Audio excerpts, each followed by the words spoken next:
नमस्कार विद्यार्थी मित्रांनो, आज आपण पेशी रचना आणि सूक्ष्मजीव हा इयत्ता 7व्या वर्गातील धड्यावर आधारित काही अतिशय महत्त्वाच्या नोट्स मला आढळल्या. महत्त्वाचे मुद्दे मला यात सापडले, त्यामुळे मी हँड नोट्स तुम्हाला प्रोव्हाइड करत आहे. तर बघूया पेशी म्हणजे काय. तर बघा, सर्व सजीवांचे प्रमुख लक्षण जर कोणते असेल तर पेशीमय रचना. सर्व सजीवांची रचना ही पेशींपासून बनलेली आहे. म्हणजेच काय, तर पेशी म्हणजे सर्व सजीवांच्या रचनात्मक व कार्यात्मक असा मूलभूत घटक होय. आता सजीवातील संघटन कसे असते. सजीव म्हणजे आपल्याला सगळ्यांना माहिती आहे की सजीव म्हणजे काय, जे हालचाल करू शकतात, जे श्वासोच्छ्वास करू शकतात आणि महत्त्वाचा घटक म्हणजे त्यांच्यामध्ये पेशी असतात. त्यामुळे ते हालचाल करू शकतात, श्वासोच्छ्वास करू शकतात. आता सजीवांची संघटन कसे असतं, तर सर्वात आधी पेशी, नंतर पेशीपासून ऊती बनतात, ऊतीपासून इंद्रिय बनते, नंतर इंद्रिय संस्था बनतात आणि नंतर प्रत्येक सजीवांचं शरीर बनते. मग त्यामध्ये वनस्पतीसुद्धा असतात, प्राणीसुद्धा असतात. सर्व सजीवांची रचना व कार्य हे पेशींच्या पातळीवर होत असतात. आता पेशींचा इतिहास काय म्हणते, तर पेशींचा शोध कोणी लावला, तर पेशींचा शोध लावणारे शास्त्रज्ञ जे आहे ते रॉबर्ट हुक हे आहे. या शास्त्रज्ञांनी 1665 बुचाच्या झाडाचा पातळ काप घेऊन तो सूक्ष्मदर्शकाखाली ठेवला. आता हा सूक्ष्मदर्शक कोणी बनवला होता, तर हा सूक्ष्मदर्शक 1608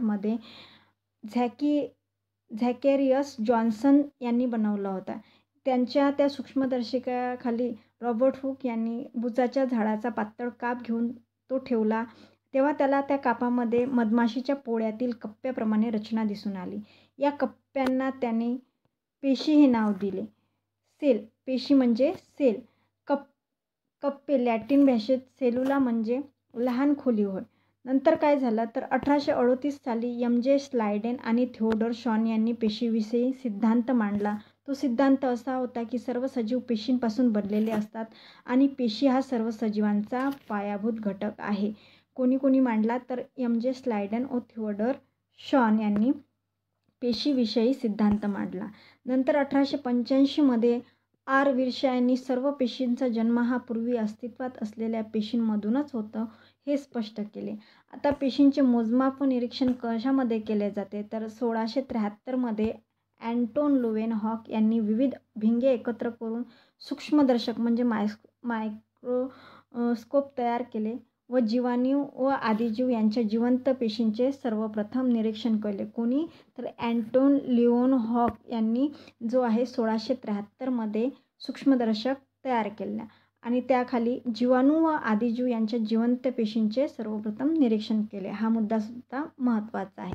पेशीचे आकारमानाचे मोजमाप जे आहे मायक्रोमीटर व नॅनोमीटर या एककामध्ये केल्या जाते. तर 1 सेंटीमीटर बरोबर 10 मिलीमीटर हे आपल्याला सगळ्यांना माहीत आहे. 1 मिलीमीटर म्हणजे काय, तर 1000 मायक्रोमीटर होते आणि 1 मायक्रोमीटर म्हणजे काय, तर 1000 नॅनोमीटर होते.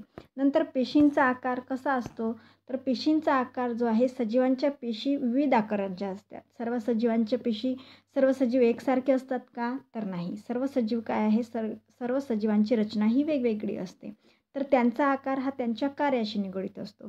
त्यांचा आकार कसा असतो, तर गोलाकार, दंडाकार, स्तंभाकार, सर्पिलाकार, अंडाकृती, आयताकार अशा विविध आकाराच्या पेशी असतात. आता पेशीतील घटक कोणकोणते आहे, तर सजीवांच्या जीवनक्रिया घडून येण्यासाठी पेशींमध्ये विविध घटक अस्तित्वात असते. या घटकांनाच पेशी अंगके म्हणतात. या अंगकाचा सविस्तर अभ्यास करण्यासाठी इलेक्ट्रॉन सूक्ष्मदर्शक वापरतात. बघा, पेशी अंगकांचा अभ्यास करण्यासाठी इलेक्ट्रॉन सूक्ष्मदर्शक वापरतात, कारण की यांच्या साहाय्याने अतिसूक्ष्म घटकांच्या प्रतिमेचे वर्धन होऊन 2 अब्ज पटपर्यंत मोठी प्रतिमा अभ्यासता येते. त्यामुळे इलेक्ट्रॉन सूक्ष्मदर्शकाचा वापर हा पेशी अंगकांच्या अभ्यासासाठी केला जातो. नंतर हे बघा की पेशी अंगके, अमिबाचं जे आहे रचना कशी आहे, तांबड्या रक्तपेशी, पृष्ठभागावरील पेशी, स्पायरोगेरा, मेदपेशी ह्या कशा आहे, गोलाकार, अंडपेशी, नंतर अस्थिपेशी, शुक्रपेशी, स्नायूपेशी, चेतापेशी ह्या काय आहे, गोलाकार, दंडाकार, स्तंभाकार, सर्पिलाकार आणि आयताकार अशा विविध आकाराच्या आहेत. नंतर जे आहे बघा, ही आकृती आहे कशाची आहे? इलेक्ट्रॉन सूक्ष्मदर्शकाच्या साहाय्याने दिसणारी पेशी. पेशीमध्ये कोणकोणते घटक आहे आणि वनस्पती पेशीमध्ये कोणकोणते घटक आहे हे आहे. आता पेशी अंगके ही जी आपल्याला दाखवलेली आहे की पेशीभित्तिका, हरितलवके आणि पेशीद्रव्ये हे फक्त आणि फक्त वनस्पती पेशीमध्ये आहे. आणि हरितलवक्यामुळे काय होते तर प्रकाश संश्लेषणाचे कार्य वनस्पती पेशींमध्ये घडून येते. आणि पेशीभित्तिका ही काय आहे तर सर्वात बाहेरचे आवरण आहे. पेशीभित्तिका ही वनस्पती पेशीमध्ये आढळते आणि बाहेरचे आवरण असते. तर प्राणीपेशीमध्ये काय आहे तर प्राणीपेशीमध्ये पेशीपटल जे आहे ते बाहेरचे आवरण आहे. लक्षात घ्या, बाहेरचे आवरण, बाह्य आवरण कोणकोणते आहे? वनस्पती पेशीमध्ये पेशीभित्तिका आणि प्राणीपेशीमध्ये पेशीपटल हे जे आहे, हे जे अंगक आहे ते बाहेरचे आवरण आहे. नंतर पेशी अंगके आपण सविस्तर बघूया. केंद्रक. आता केंद्रक हे अतिशय महत्त्वाचे आहे. पेशींचे सर्वात महत्त्वाचे अंगक आहे. त्याची रचना ही पेशीच्या केंद्रकाच्या भोवती दुहेरी सच्छिद्र पटल असते. त्याचं कार्य काय आहे? ते पेशीची सर्व कार्य केंद्रकच नियंत्रित करते. प्रथिन निर्मितीचे आदेश देणे हे केंद्रकाचं महत्त्वाचं काम आहे. नंतर आंतरद्रव्य जालिका. आंतरद्रव्य जालिका कशी आहे तर विस्तृत जाळीदार अंगक हे रायबोझोमने तयार केलेल्या प्रथिनांमध्ये आवश्यक असे बदल करून त्यांना गॉल्जी पिंडाकडे पाठवण्याचे काम करते. आंतरद्रव्य जालिका कोणते काम करते तर हे रायबोझोमने तयार केलेल्या प्रथिनांमध्ये आवश्यक असे बदल करून, बघा, प्रथिन निर्मितीचे आदेश कोण देते तर केंद्रक देते. आणि रायबोझोमने तयार केलेल्या प्रथिनांमध्ये आवश्यक असे बदल करण्याचं काम कोण करते तर आंतरद्रव्य जालिका करते. आणि त्यांना गॉल्जी पिंडाकडे पाठवण्याचं सुद्धा काम कोण करते तर आंतरद्रव्य जालिका करते. आता गॉल्जी पिंडाचं काम काय आहे?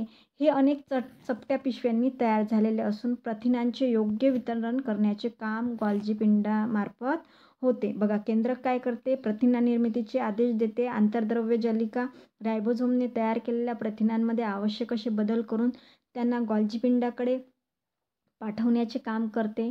गॉल्जी पिंड काय करते तर तयार प्रथिनांचे योग्य वितरण करण्याचे काम गॉल्जी पिंडामार्फत होते. आता तंतुकणिका व लवके ही दुहेरी आवरण असलेली अंगके आहेत.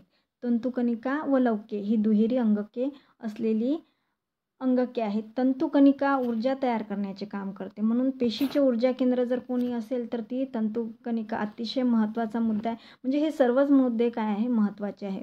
परंतु पेशीचे ऊर्जा केंद्र असे कोणाला म्हणतात तर तंतुकणिकेला म्हणतात. आता हरितलवके प्रकाश संश्लेषणाचे कार्य करते.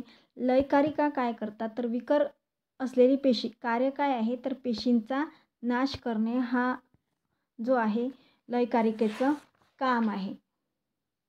आणि रिक्तिका काय करते तर रचना याची बुडबुड्याप्रमाणे रिकामी जागा. याचं कार्य पेशीतील टाकाऊ पदार्थ बाहेर टाकणे हे रिक्तिकेचं काम आहे. वनस्पतीमध्ये एकच मोठी रिक्तिका असते. बघा, वनस्पती पेशीमध्ये एकच मोठी रिक्तिका असते आणि प्राणी पेशीमधील आकाराने रिक्तिका ह्या छोट्या असतात. बघूया, पुन्हा आकृतीकडे जाऊया आपण. तर बघा, याच्यामध्ये सगळं सांगितलेलं आहे. मुक्त रायबोझोम, लयकारिका, पेशीपटल, गॉल्जी पिंड, नंतर केंद्रक बघा, दोन्हीकडे बघा, इकडे दाखवलेले आहे. नंतर आंतरद्रव्य जालिका, रिक्तिका ह्या रिकाम्या दाखवलेल्या आहेत. तंतुकणिका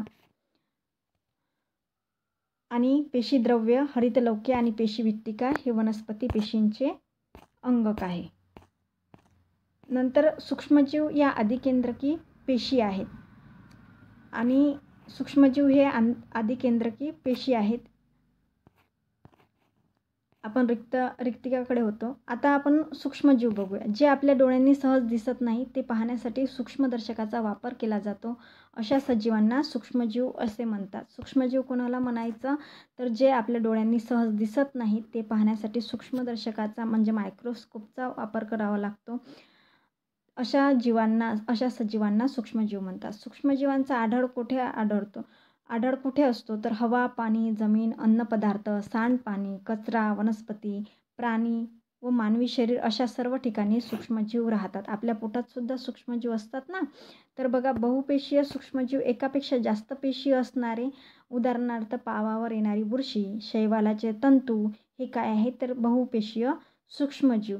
आणि एकपेशीय सूक्ष्मजीव एकच पेशीचे शरीर असलेले, उदाहरणार्थ जीवाणू, विषाणू हे काय आहे तर एकपेशीय सूक्ष्मजीव आहे. त्याचप्रमाणे अमिबा, पॅरामेशियम हे सुद्धा एकपेशीय सजीव आहे. जे आपल्याला एकपेशीय सजीव जे आहे ते सहज न दिसणारे असतात.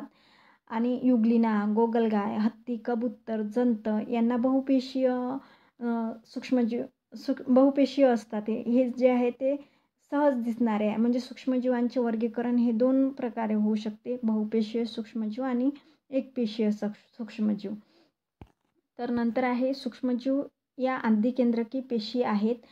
आणि उपयुक्त सूक्ष्मजीव जे आहे ते कचऱ्याचे विघटन करतात, बायोगॅस निर्मिती करते, सांडपाण्याचे व्यवस्थापन करते, नायट्रोजन स्थिरीकरण करते, दुग्धजन्य पदार्थाची निर्मिती करते. म्हणजे आपल्याला माहिती आहे दुधापासून दही बनवणे हे काय सूक्ष्मजीवच त्याची निर्मिती करतात. कातडी कमवणे, पातापासून धागे मिळवणे, पदार्थाचे अपघटन करणे, अल्कोहोल, जीवनसत्वे व प्रतिजैविके, सायट्रिक आम्ल, लॅक्टिक आम्ल निर्मितीमध्ये तेल तवंग प्रक्रिया, किण्वन म्हणजेच फर्मेंटेशन हे जे आहे ते सूक्ष्मजीवच करतात. आता फर्मेंटेशन कसं होते, सूक्ष्मजीवांच्या क्रियेमुळे काही कार्बनी पदार्थाचे दुसऱ्या कार्बनी पदार्थामध्ये रूपांतर होण्याच्या रासायनिक क्रियेला जे आहे ते किण्वन किंवा आंबवणे किंवा कुजणे असे म्हणतात. या क्रियेमध्ये उष्णता निर्माण होऊन कार्बन डायऑक्साईड व इतर वायू तयार होतात. हे वायू पदार्थाचे आकारमान वाढवतात. उदाहरणार्थ पाव, इडली यांची पिठे फुगतात आणि त्यांचं आकारमान वाढते. तर हे वायू बाहेर पडताना पदार्थ फसफसतात. दुधाचे दही बनवणे, फळे व धान्य यापासून अल्कोहोल तयार करणे, पिठापासून पाव बनवणे, तसेच ॲसिटिक आम्ल, सायट्रिक आम्ल, लॅक्टिक आम्ल, जीवनसत्वे व प्रतिजैविके यांच्या निर्मितीमध्ये किण्वन प्रक्रियेचा उपयोग केला जातो. आता स्वच्छ भारत अभियान काय आहे तर स्वच्छ भारत अभियान जे आहे ते राष्ट्रीय चळवळ आहे. आपल्याला वैयक्तिक स्वच्छतेबरोबरच सार्वजनिक बाबतीतही जागरूक राहण्यासाठी देशभरामध्ये स्वच्छ भारत अभियान ही राष्ट्रीय चळवळीच्या स्वरूपात कार्यान्वित आहे. आता सगळ्यात महत्त्वाचा मुद्दा म्हणजे काय आहे तर फूड पॉयझनिंग कसे होते तर अन्नविषबाधा जे आहे, स्वतःचे पोषण करताना काही सूक्ष्मजीव जे आहे विषारी पदार्थ म्हणजे एन्टेरोटॉक्झिन्स अन्नात मिसळतात. या पदार्थांनी अन्न दूषित होते. दूषित अन्नांचे सेवन केल्यास आपल्याला उलट्या व जुलाब होतात. काही जसे सूक्ष्मजीव उपयुक्त आहेत. आता आपण उपयुक्त सूक्ष्मजीव बघितलेले आहेत. ते काय करतात तर आपल्या शरीरामध्ये किंवा आपल्याला पदार्थ निर्मितीमध्ये मदत करतात. तर काही सूक्ष्मजीव जे आहे तर उपद्रवी असतात आणि त्यापासून आपल्याला रोगसुद्धा होते. म्हणजे जसं की कचऱ्याचे ढीग, गटारे, साठलेले पाणी या ठिकाणी डासांची पैदास होते. डासांच्या मादांच्या दंशातून हिवताप होतो. डेंग्यू, हत्तीरोग, पित्तज्वर, चिकनगुनिया अशा प्रकारचे जे आहे अनेक सूक्ष्मजीव आपल्या मानवी शरीरामध्ये प्रवेश करतात आणि आपल्याला रोगी करतात. आता माहिती आहे का तुम्हाला याच्यामध्ये अतिशय महत्त्वाचा मुद्दा आलेला आहे. आपल्याला ताप का येतो म्हणजे नक्की काय होते तर निरोगी मानवी शरीराचे तापमान सुमारे 37 अंश सेल्सिअस इतके असते. शरीरामध्ये सूक्ष्मजीवांचा प्रवेश झाल्यास आपल्या रक्तातील प्रतिकार कामाला लागते व त्यामुळे शरीराचे तापमान वाढल्यामुळे सूक्ष्मजीव नष्ट होतात. जखम भरताना सुद्धा ती गरम लागण्याचे कारणसुद्धा हेच आहे. तर बघा या घटकातून आपण काय शिकलेलो आहोत तर बघा सर्व सजीवांचे शरीर जे आहे या पेशी या सूक्ष्म घटकांनी बनलेले आहे. सर्व सजीवांच्या रचनात्मक व कार्यात्मक मूलभूत घटक जो आहे तो पेशी हा आहे. पेशींची संख्या प्रत्येक सजीवामध्ये निरनिराळी असते. सर्व सजीवांच्या जे पायाभूत घटक आहे तो जो आहे पेशीच हा आहे. रॉबर्ट हुक या शास्त्रज्ञांनी 1665 मध्ये बुचाच्या झाडाचा पातळ काप घेऊन सूक्ष्मदर्शकाखाली ठेवला. म्हणजे पेशीचा शोध जर कोणी लावला असेल तर रॉबर्ट हुक या शास्त्रज्ञांनी लावला. नंतर जो आहे थिओडोर शॉन आणि M.J. स्लायडेन यांनी जो आहे पेशींविषयी सिद्धांत मांडला. तो सिद्धांत जो आहे सर्व सजीव पेशींपासून बनलेले असतात आणि पेशी हा सर्व सजीवांचा पायाभूत घटक आहे हा आहे. आर्विश यांनी सांगितलेलं आहे की सर्व पेशींचा जन्म हा पूर्वी अस्तित्वात असलेल्या पेशींमधूनच होतो. नंतर बघितलेले आहे की 1673 अँटोन लोवेहॉर्न यांनी विविध भिंगे एकत्र करून जो आहे सूक्ष्मदर्शक तयार केले. त्यांनी सर्वप्रथम जे आहे जीवाणू आणि आदिजीव यांच्या जिवंत पेशींचे निरीक्षण केले. पेशींच्या आकारमानांचे मोजमाप जे आहे मायक्रोमीटर व नॅनोमीटर या एककामध्ये केले जाते. पेशींचा आकार हा विविध प्रकाराचा असतो. तो त्यांचा आकार जो आहे त्यांच्या कार्याशी निगडीत असतो. गोलाकार, दंडाकार, स्तंभाकार, सर्पिलाकार, अंडाकृती, आयताकार अशा विविध आकाराच्या पेशी असतात. पेशीतील घटक म्हणजे पेशीतील घटक जे आहे जीवनक्रिया घडून येण्यासाठी पेशींमध्ये विविध घटक अस्तित्वात असतात. या घटकांनाच पेशी अंगके म्हणतात. ही अंगके म्हणजे कोणकोणती आहेत तर केंद्रक, आंतरद्रव्य जालिका, नंतर गॉल्जी पिंड, तंतुकणिका, लवके, लयतकारिका आणि रिक्तिका हे पेशी अंगके आहे. या पेशी अंगकांचा अभ्यास करण्यासाठी इलेक्ट्रॉन सूक्ष्मदर्शकाचा वापर केला जातो, कारण की त्या फार अतिशय सूक्ष्म असतात. त्यामुळे इलेक्ट्रॉन सूक्ष्मदर्शकाचा वापर केला जातो.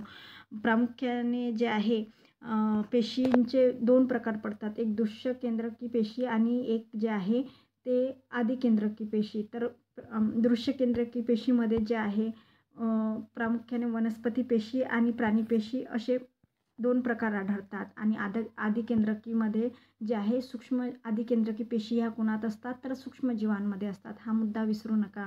नंतर जो आहे आपण अंगके बघितलेले आहे. केंद्रक हे काय करतं तर सर्व कार्य केंद्रकच नियंत्रित करतं. प्रथिन निर्मितीचे आदेश देतात. आंतरद्रव्य जालिका जे आहे रायबोझोमने तयार केलेल्या प्रथिनांमध्ये आवश्यक असे बदल करून त्यांना गॉल्जी पिंडाकडे पाठवतात. गॉल्जी पिंड काय करतात तर प्रथिनांचे योग्य वितरण करण्याचे काम करतात. तंतुकणिका काय करतात तर लवके ही दुहेरी म्हणजे तंतुकणिका ऊर्जा निर्मितीचे काम करतात. हरितलवके प्रकाश संश्लेषणाचे कार्य करते. लयकारिका विकर काम नसलेल्या पेशींचा नाश करण्याचं काम लयकारिका करतात. रिक्तिका ही जी आहे पेशीतील टाकाऊ पदार्थ बाहेर टाकण्याचे काम करतात. आता सूक्ष्मजीव बघितले आपण. त्यांचा आढळ जो आहे तो कुठे आढळतो तर हवा, पाणी, जमीन, अन्नपदार्थ, सांडपाणी, कचरा, वनस्पती येथे आढळतो. त्यांना जे 25°C ते 37°C या तापमानामध्ये त्यांची वाढ चांगल्या प्रकारे होतात. सूक्ष्मजीव बहुपेशीय असतात व एकपेशीय असतात.